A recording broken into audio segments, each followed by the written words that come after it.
Hello student, welcome to our YouTube channel Commerce Proficiency. आज की class में हम कवर करेंगे जो हमने लास्ट क्लास से टॉपिक स्टार्ट किया था प्रॉपर्टीज़ ऑफ आइसोकॉन्ट कर्व की। इसमें लास्ट जो प्रॉपर्टी रहती है रिज लाइन वाली, ये बहुत इंपॉर्टेंट पॉइंट अपने आप में, इसलिए मैंने आज अलग से इसकी क्लास बना के आपको समझाना है पॉइंट। इस लास्ट वीडियोज़ में जो पहली 5 प्रॉपर्टीज़ है वो मैंने कवर करा दी है, बिल्कुल डीप डिटेल्ड में ईजी तरीके से समझाई हुई हैं। अगर अभी तक आपने लास्ट क्लासेस नहीं देखी, देखिए, ताकि आपकी स्टडी में कंसिस्टेंसी बनी रहे।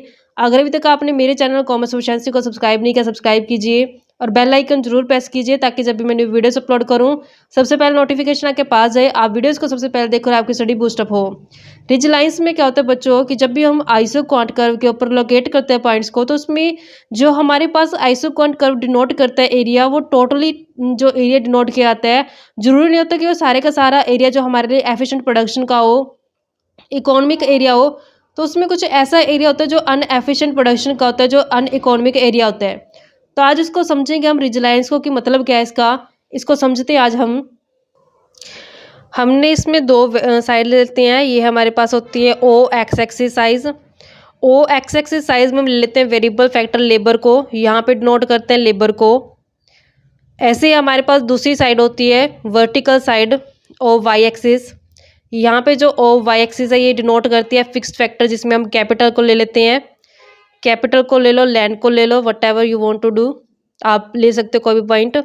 तो यहाँ पे हमने क्या करना होता है, सबसे पहले जो हम आइसोकॉन्ट कर्व को लोकेट करते हैं, सबसे पहले जो फर्स्ट आइसोकॉन्ट कर्व है उसको हम लोकेट करते हैं। जो उसकी शेप होती है बच्चों इस तरीके से जाती है, शेप है जो इस तरीके से हमने फर्स्ट है जो यहाँ पे आइसोकॉन्ट कर्व का जो लोकेट करना है। तो जो ये शेप है इसकी लेते हैं अब हम, ये हमारे पास फर्स्ट आइसोकॉन्ट कर्व है जो लोकेट करते हैं। तो फर्स्ट आइसोकॉन्ट कर्व का हमने यहाँ पे इस तरीके से लोकेट कर लेना है। ये जो आइसोकॉन्ट कर्व है ले लेते हैं कि इस आइसोकॉन्ट कर्व में जो प्रोडक्शन किया गया है 20 क्विंटल्स का किया गया है। मान लेते हैं कि यहाँ पे 20 क्विंटल्स है जो शो करते हैं। तो यहाँ पे हमने देखा कि जो ये 20 क्विंटल्स है, तो यहाँ पे प्रोडक्शन करने के लिए आइसोकॉन्ट में 20 क्विंटल्स को तो कितने इनपुट फैक्टर इनपुट का यूज़ किया गया है। तो हम ले लेते हैं कि यहाँ पे हमने इस तरीके से ले लेना है कि इतनी तो हमने लेबर यूज़ की है और इतनी हमने क्या यूज़ की है, कैपिटल यूज़ की है। इस तरीके से हमने क्या कर देनी है, L1 यहाँ पे ले लेते हैं कि इतनी तो लेबर यूज़ की गई है, इतनी तो हमारी लेबर यूज़ की गई है और इतनी कैपिटल है जो यूज़ की गई है। तो यहाँ पे हमारे पास जो पॉइंट आ गया ये, जहाँ पे हमने अपना कॉम्बिनेशन बनाया आइसोकॉन्ट कर्व का। ऐसे अगर एग्जांपल के ले लेते हैं कि हमने क्या किया कि कैपिटल को हमने क्या किया कि प्रोडक्शन को बढ़ाना चाहते, तो हमने क्या किया, इसको एक्सटेंड कर दिया। मान लेते हैं कि यहाँ पे हमने कैपिटल तो कांस्टेंट रखी है, लेकिन हमने क्या कर देना है, इस तरीके से लेबर को बढ़ा देना है। लेबर को बढ़ा करके हमने क्या कर दिया, यहाँ पे L1 कर दिया। तो हमने देखा कि जब हमने बढ़ाया है इसको, यानी आउटपुट को बढ़ाने के लिए अगर हमने इतनी कैपिटल को बढ़ा दिया, मतलब इतनी लेबर को बढ़ा दिया, यहाँ से यहाँ तक ये लेबर बढ़ गई है, तो उसमें रिजल्ट क्या मिला, क्या ये आइसोकॉन्ट कर्व को टच कर पाई है लाइन? नहीं कर पाई, क्योंकि आइसोकॉन्ट कर्व तो ऊपर है, ये तो नीचे आ गई लाइन।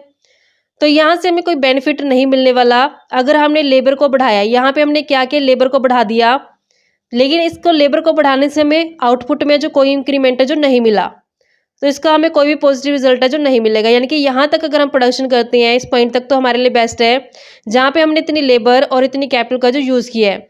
अगर हमने लेबर को बढ़ा दिया है तो लेबर को बढ़ाने से हमें कोई बेनिफिट है जो नहीं मिला, क्योंकि यहाँ पे जो आइसोकॉन्ट कर्व है वो तो अबव रह गया, जो लाइन है ये बिलो आ गई है। तो इसको मतलब कोई भी इकोनॉमिक है जो हमारी नहीं मिली, यानी कि जो यहाँ पे एफिशिएंट प्रोडक्शन जिसको शो नहीं करता, ये अनइकोनॉमिक प्रोडक्शन एरिया को जो रिप्रेजेंट करता है।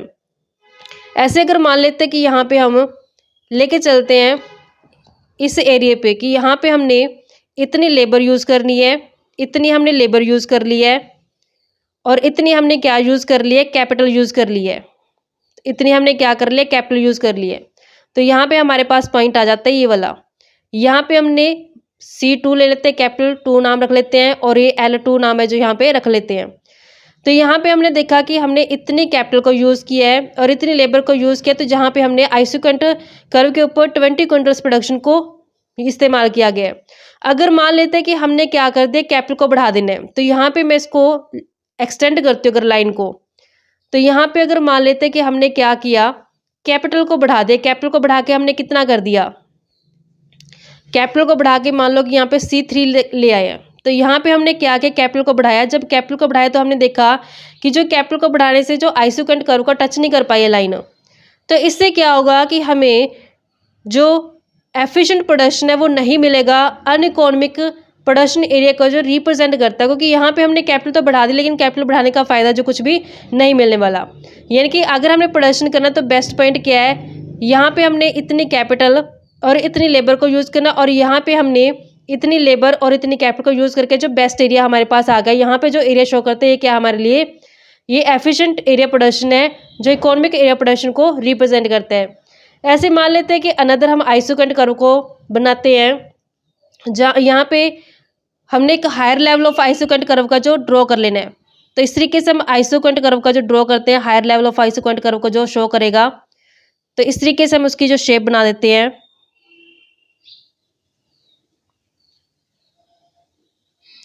ये हमारे पास आइसोसेकेंट कर्व है जो 2 आ जाएगा यहाँ से। ये आइसोसेकेंट कर्व 2 है।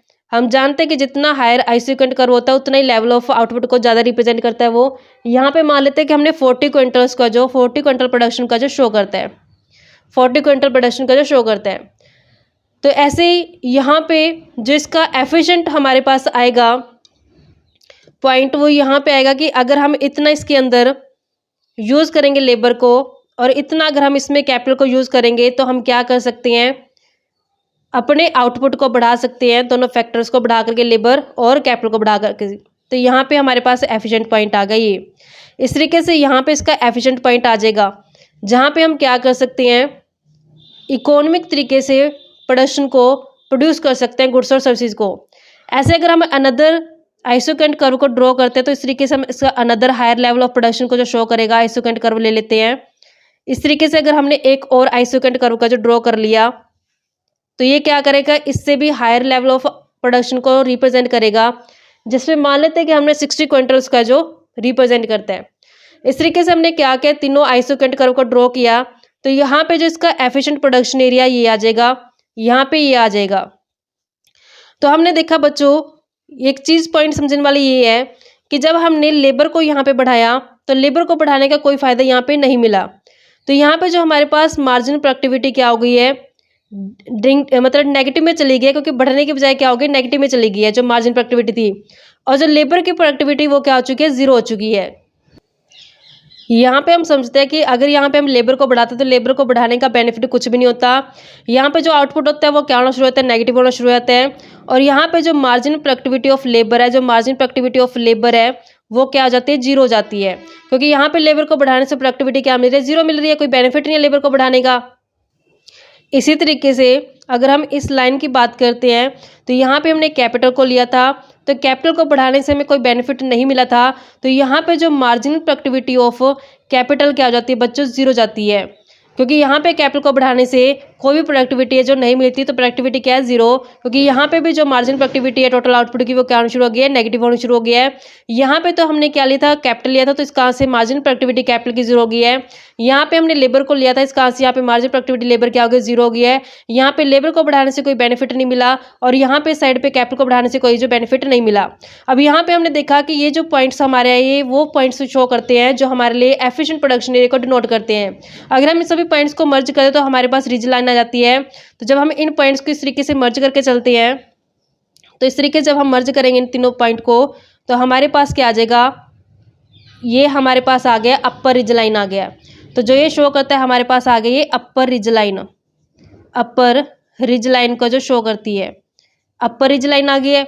इस तरीके से अगर मैं इन तीनों पॉइंट को मैच कर दूं तो मेरे पास क्या आ जाएगी, लोअर रिज लाइन आ जाएगी। तो इस तरीके से जब मैंने इन लोअर वाले पॉइंट को मर्ज किया, तो यहाँ पे इस तरीके से मैंने इसको मर्ज करके चले हैं जब, तो इन तीनों पॉइंट्स को जब मर्ज कर दिया तो ये हमारे पास क्या आ गया, ये हमारे पास आ गया लोअर रिज लाइन आ गई है। तो ये डिनोट करती है लोअर रिज लाइन को, ये हमारे पास लोअर रिज लाइन है जो आ गई है। अब यहाँ पे हमने देखा कि जो ये पॉइंट हमने मर्ज करके जो ये हमने रिज लाइन बनाई है, ये अपर रिज लाइन और ये लोअर रिज लाइन। तो ये वो एरिया है जहाँ पे एफिशिएंट प्रोडक्शन जो किया जा सकते हैं। अगर इन रिज लाइन्स के बीच में प्रोडक्शन करता है एक प्रोड्यूसर, तो उसके लिए वो क्या होगा, एफिशिएंट रहेगा और इकोनॉमिकल रहेगा। अगर इन रिज लाइन्स के बाहर जाकर प्रोडक्शन किया जाता है तो यहाँ पे जो रिजल्ट मिलेंगे वो क्या मिलेंगे, नेगेटिव मिलेंगे। यहाँ पे भी इसको नेगेटिव रिजल्ट मिलेंगे क्योंकि मार्जिन प्रोडक्टिविटी क्या मिलेगी, लेबर की यहाँ पे जीरो जानी है और जो टोटल आउटपुट की मार्जिन प्रोडक्टिविटी क्या हो जाएगी, यहाँ पे नेगेटिव हो जाएगी। इस तरीके से अगर यहाँ पे इस एरिया में जाकर के प्रोडक्शन किया जाता है प्रोड्यूसर द्वारा, तो यहाँ पे भी उसके लिए अनइकोनॉमिक एरिया ठहरता है, क्योंकि यहाँ पे भी उसको कैपिटल बढ़ाने से कोई फायदा नहीं होने वाला, आउटपुट बढ़ने वाला नहीं है, क्योंकि यहाँ पे जो मार्जिन प्रोडक्टिविटी कैपिटल क्या होती है, जीरो हो जाती है।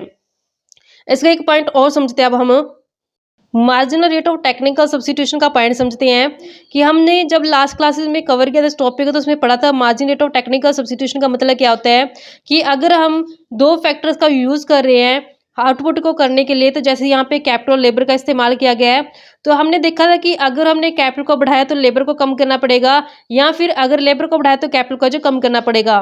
तो यहाँ पे margin rate of technical substitution के कारण क्या होता है, जो स्लोप होता है आइसोक्वांट कर्व का, तो क्या जाता है, डाउनवर्ड जाता है।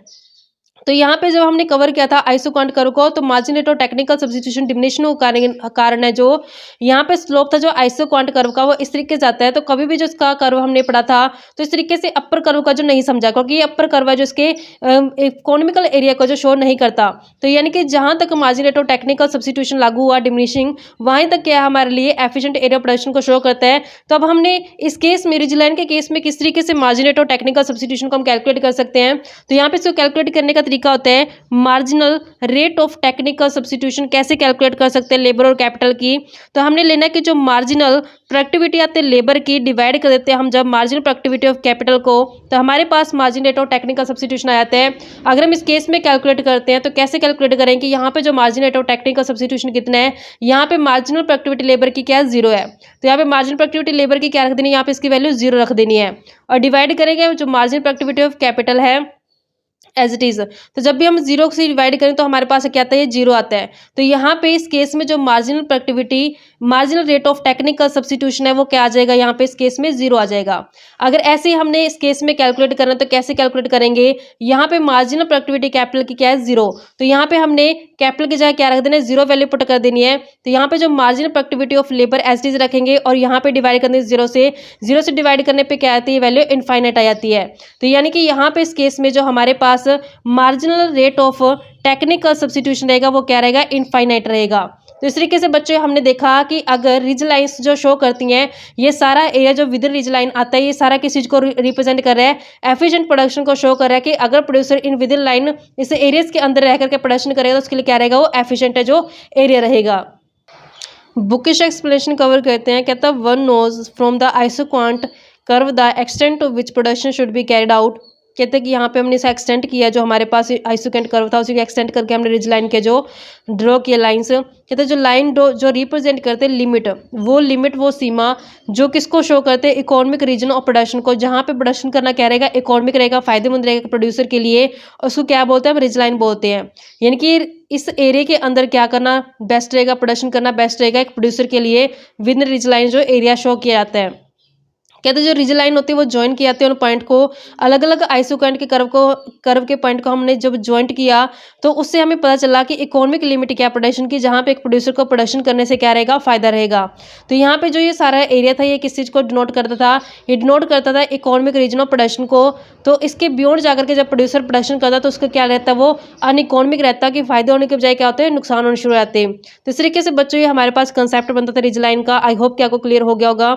नेक्स्ट क्लास में मिलेंगे किसी एक नए टॉपिक के साथ। ऐसी रेगुलर वीडियो देखने के लिए आप मेरे चैनल कॉमर्स प्रोficiency को सब्सक्राइब, लाइक और शेयर करें और बेल आइकन जरूर प्रेस करें, ताकि जब भी मैं न्यू वीडियोस अपलोड करूं सबसे पहले नोटिफिकेशन आपके पास जाए, आप वीडियोस को सबसे पहले देखकर आपकी स्टडी बूस्टअप हो।